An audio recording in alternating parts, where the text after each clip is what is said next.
Hi guys, welcome to my channel. If you are new here, igama lami ndinguzinhle, and thank you so much for joining me today. Please do like and subscribe, and to my returning subscribers, welcome back guys, and thank you so much for being here once again. In today's video, I am going to talk about things that I wish I knew before moving to this country, which I think would have helped me prepare better, and other things that actually shocked me. So let me just get to it because it's quite a long list. The first thing is opening a bank account. Guys, I didn't know that it was going to be so difficult to open a bank account. I've never struggled to open a bank account before. And here's the thing, they needed proof of address, which I didn't have. One of the online banks, Monzo, which is the most popular one, I applied, they declined me. I went to NetWest. At work, they gave me some letter. I went to NetWest. NetWest declined me because no proof of address, as well as Barclays. I actually ended up opening a bank account with my South African bank, which is Investec. So with Investec, you can actually open a UK account. So if you already have an account, you can open a UK account, which is linked to your South African account. And you can do that while you're in South Africa, so that when you land to this country, you already have a bank account. So moving on to my point number 2, because I thought I was going to get here and open my bank account, claim my fee, my immigration costs like they told me. I thought everything was going to happen all in 1 week. I ended up having to pay for all my first month of costs from my own pocket, from my South African rent, which was a lot of money, including my deposit and rent for the first month. So my claim was actually at the end of the month, so it came with my salary. It was good, but I mean, I had to struggle the first month with my South African rents. Finding an apartment.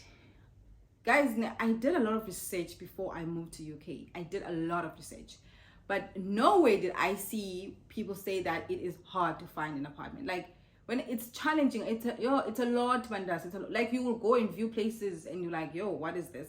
Some other people are even unlucky. They don't even get to view places. I met this guy recently in Manchester, and he said he viewed one. He couldn't even get to view, but the one that he viewed, he just took it because, I mean, it had been weeks for him trying to get accommodation. So it is very, very hard to find accommodation. And one thing I can advise you is, as soon as you get here, start looking for accommodation.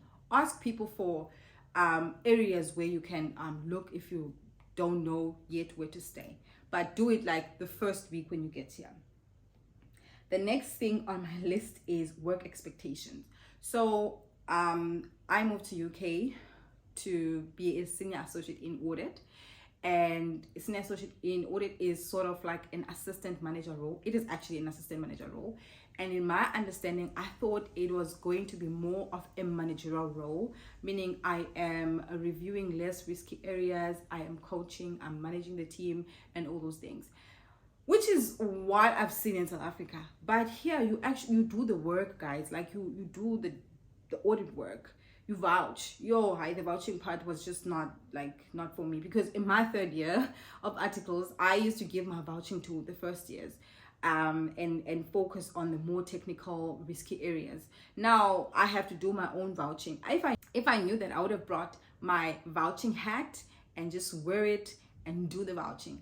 That really set me back, but now I understand. I know how it is like in this country, though I'm still not happy with it, but I mean, I'm okay. It's fine. It is what it is, right? And the next thing on my list, which also follows the work expectation, is that the CA programs here are different. In South Africa, for you to become a chartered accountant, you have to do a BCom degree, right? Do your CTA, write your boards, articles, that's it. There is this other route now where you can do it with CIMA as well, right? But I'm just going to look at the one where you do your BCom. It's been the one for many years.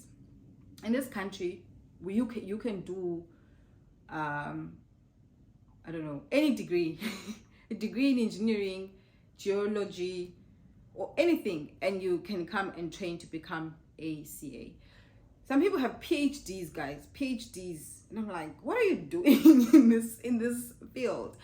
That's the program number 1. The other program is students, they work and study. So they will do maybe a couple of months in uni, and then they will do a couple of months working. both programs to me, ne, they are a bit stressful for you as the senior associate, because you are dealing with somebody who has no knowledge of accounting, ne? So you need to set that expectation. Now, you're going to be teaching somebody who has never done a BCom accounting before. So the way you would have taught a South African person is different to how you would teach somebody here in UK. But I actually like those programs. I do, because I feel like they don't limit people in terms of what they want to do with their lives. And if something like that was available in South Africa, trust me, I would have taken a less demanding degree. I would have done that.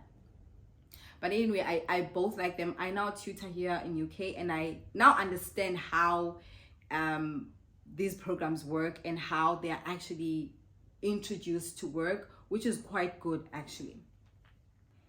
Well guys, this one is how unfriendly people are here. And generally they're not, I don't want to say they're unfriendly, ne? They're just into themselves, right? They are friendly people if you get to know them, but they just into themselves. You know, Africans are generally like warm people. They talk to one another. Like back home in South Africa, people, like somebody can just approach you and start talking and saying whatever. They could even go and tell you their life stories. Here, people are into themselves. First time I experienced this was when I greeted people in the lift and nobody responded. I thought maybe I wasn't loud enough. I did it the next day. Nobody responded. And I was just like, whoa, why? Why are they like so mean? That was me. But no, that's how they are. Recently in London, I went for a new joiners event, because I'm sort of a new joiner in this department, and half of the team was South African, ne? So I meet this guy, so we're having a conversation, we're going to another floor, we get into the lift and he greets, nobody responds. I wanted to laugh, ne, because I wanted to tell him, you know what, ne, bro, don't greet them. But then I was like, you know what, let me not take this experience, let me not take the experience out of this guy. He needs to realize this himself, because maybe I might be wrong, you know. But I wanted to laugh in that moment. I was like, yo, bro, you are new here. Konja, you are new. But yeah, anyway, the next point is walking. I feel like when I first got here, yo, guys, I was struggling with the walking because I wasn't used to it. I used to have a car in South Africa and I would drive almost in everywhere that I need to be. But here, ne, the walking, like people use their feet. They use their feet. I mean, the public transport is there, but I mean, like around the city center, you walk because really you don't have a car, ne? And the next thing on my list is winter. Well, firstly, I wouldn't advise you to move during winter. So between December and March, don't move. In fact, I would say move between April and September. Those are the best times to move. Firstly, it's a bit warm. Also, it's no longer like busy season at work, so you've got like a good amount of time to learn a lot of things without the pressure of busy season. And winter, guys, is a lot. Like, it's so cold. Now, I'm generally somebody who doesn't like summer. Well, South African summer. Well, I didn't like South African summer. I preferred winter. But when I moved to UK, this winter is on another level. It's not the kind of winter. In fact, I love summer now. Like, I love summer because I can't do winter at all. So it's very cold. Which then brings me to my next point, which is vitamin D. Guys, you have to take vitamin D here to stay sane, really. Last year, February, I got sick. And I went to my doctor and he did blood tests. Then he said my vitamin D levels were super low. That's why I was feeling the way I was feeling. And he gave me vitamin D, which was sort of like short. So I was taking one, it was not a tablet, it was sort of like oil, one each week for 6 weeks. And then after that, I had to take vitamin D on a daily basis, which is the tablets. So yeah, we take vitamin D here for the sun, you know, yeah.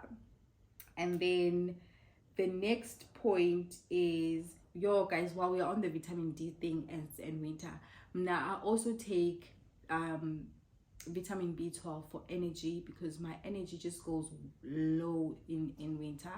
I take vitamins for brain fog, because I realize that in winter in this country I get brain fog. I don't know if it's actually winter, guys, because it's summer now. Okay, oh, autumn now, and I'm fine.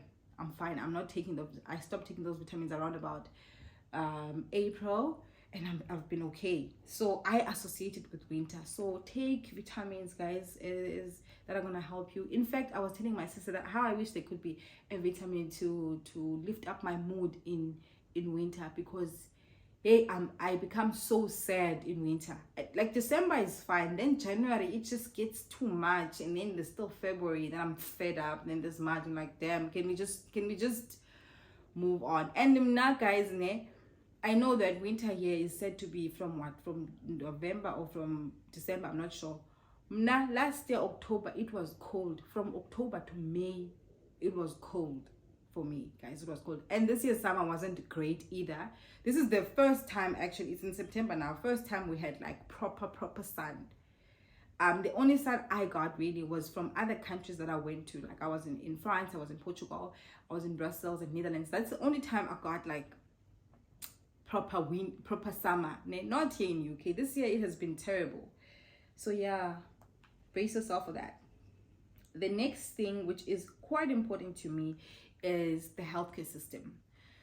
Why this is important? I'm a cancer survivor. I live with a stomach bag. Now, I didn't understand the system at first, right? And then I needed to get stomach bags, but now I couldn't register for a GP, because you need to have an address to register for a GP, because you have to choose a GP in your area, right? And I couldn't do that because I didn't have an address. Eventually I just called one of the GPs that was nearby me, and I just laid down my story that I needed to see a stomatist, like as in now, because of A, B, and C, and I don't have an address, and this is why I don't have an address. And that lady was so kind enough that she spoke to a doctor in that GP practice, and the doctor called me later that day, and he referred me to the Milton Keynes Hospital. But later on, that GP practice became my GP. So in the Milton Keynes Hospital, there was also something there, because they didn't want to see me without like a proper referral, because the referral, if I remember, was done over the phone. There was no paper trail or whatever.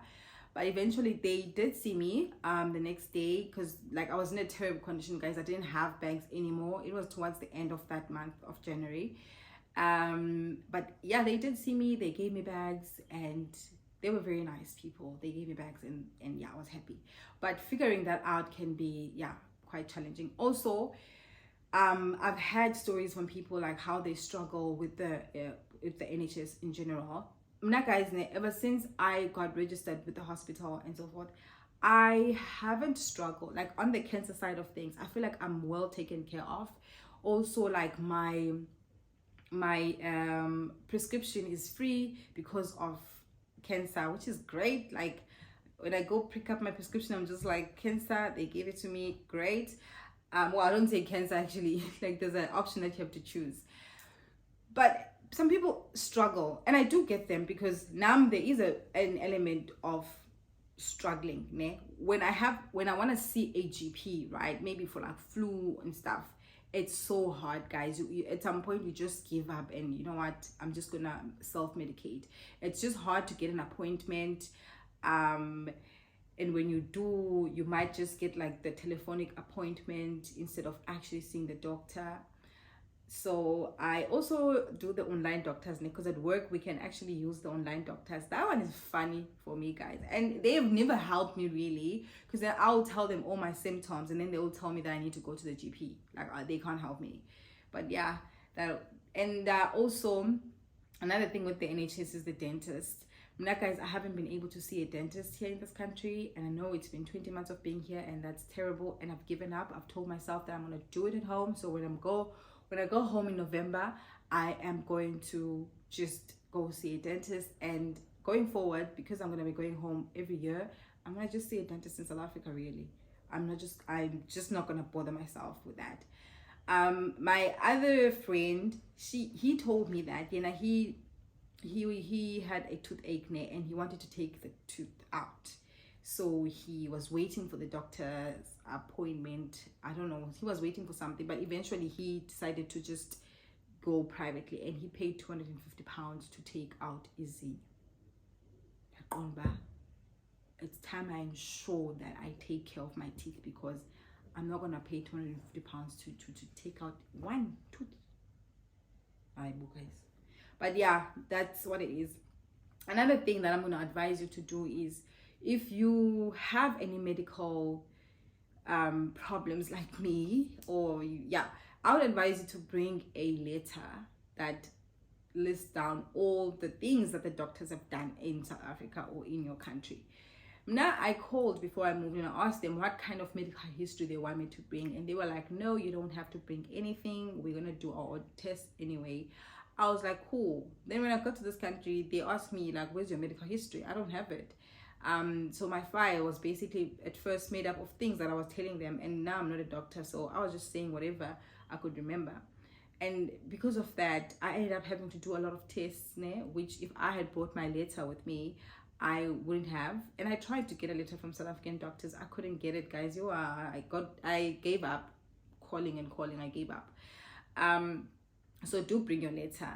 And because of that, because I didn't have my medical history, it took about 5 months for me to actually get my hormone replacements. So I do take hormone replacements for because of cancer. And I don't know, my GP, I feel like he didn't believe me at first. So he did the blood test, and after that he was like, okay, I'm gonna refer you to a gynae. He referred me to a gynae, and then the gynae gave me a date, which was 31st December. At first I was like, okay, but that's very far. It was like in April that time.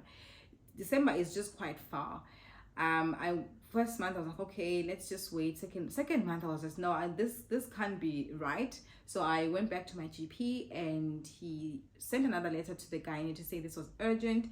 The gynae responded to say, okay, because of my medical history that he's seen on the file now, based on what I told them, then they can give me my hormone replacement.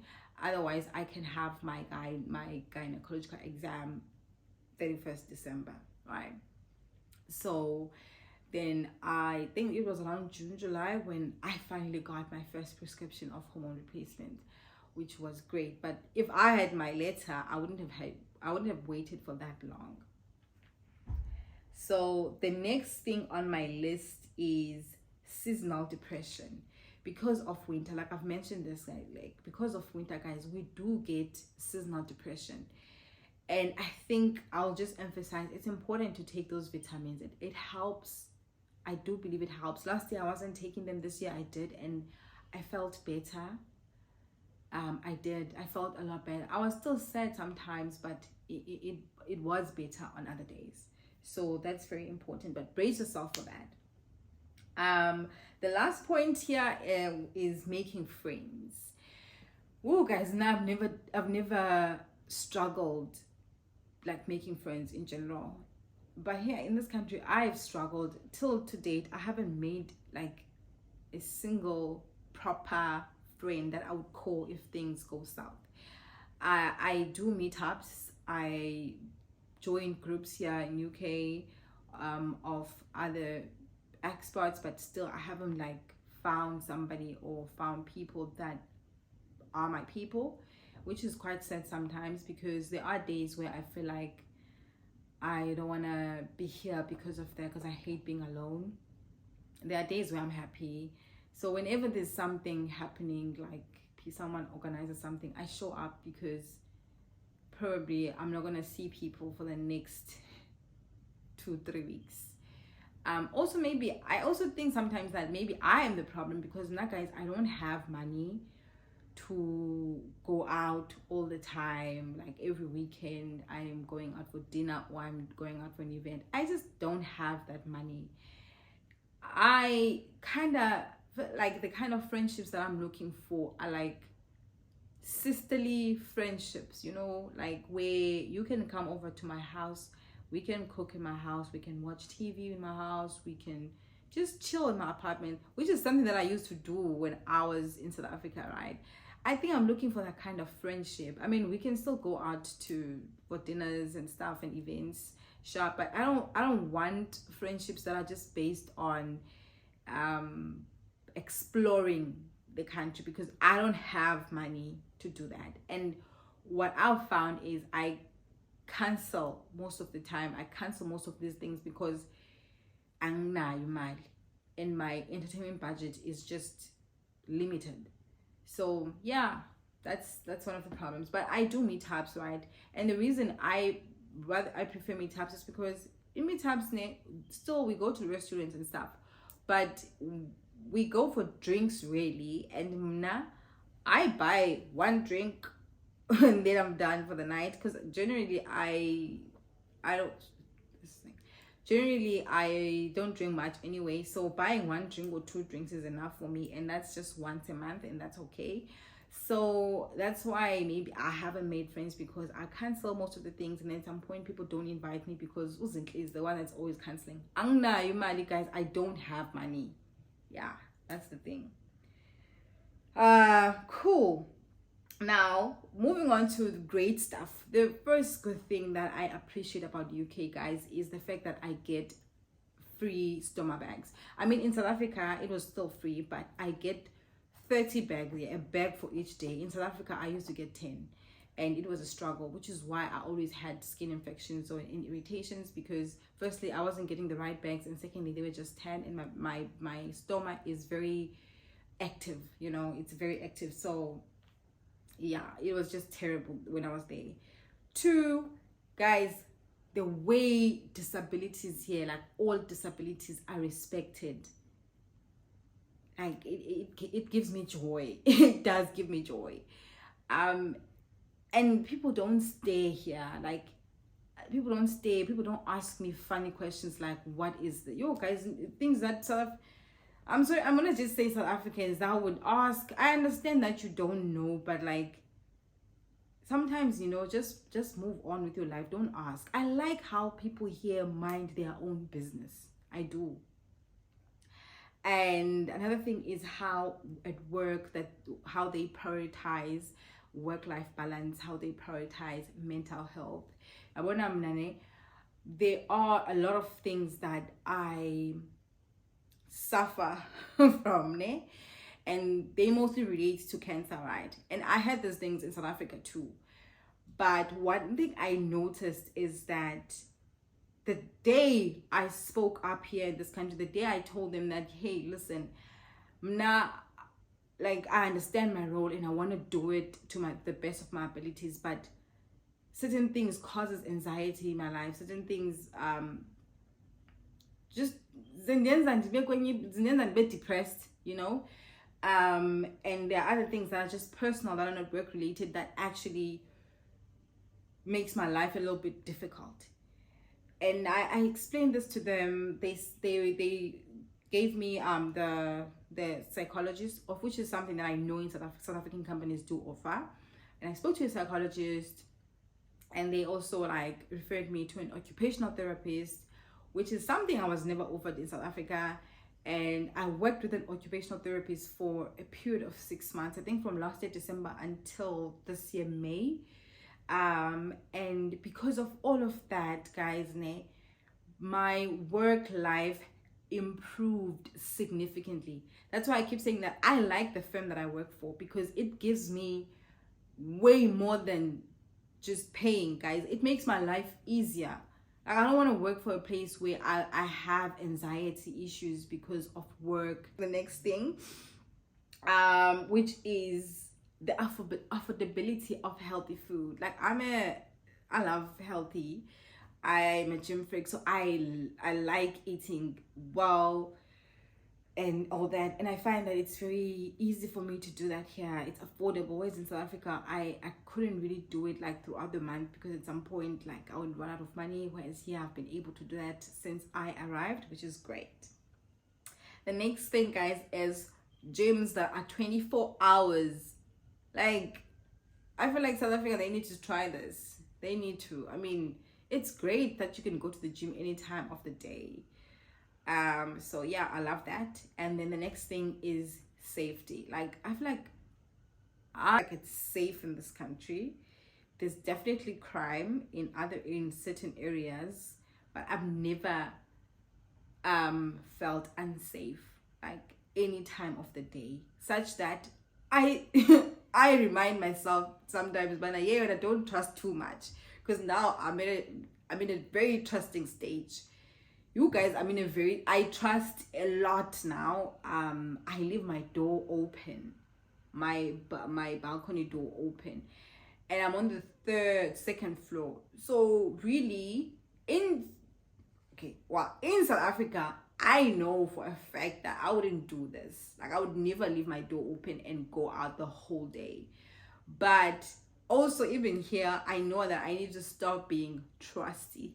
I need to stop that, because one day I'll come back here and everything is gone, because there are people who actually still here. But I've never been in that position. I've never experienced that at all. I don't even know somebody who's experienced that. People generally feel like it's safer. Guys, if you're somebody that loves running, I don't really like running, but I do run, and I feel safe. In South Africa, I would never ever go for a run. I don't care where in South Africa. I'd never do it on the streets. I'm sorry. I've had a lot of terrible stories. So no. But yeah, it's free. Like, I feel you can do whatever you want. And I think that is gold, guys, because we know the South African stories of gender-based violence and just crime in general, and being in a place where I can walk freely without feeling that somebody's following me, somebody's gonna snatch my phone, is gold. So guys, those are the things that I wanted to share with you guys. Thank you so much. Stay blessed.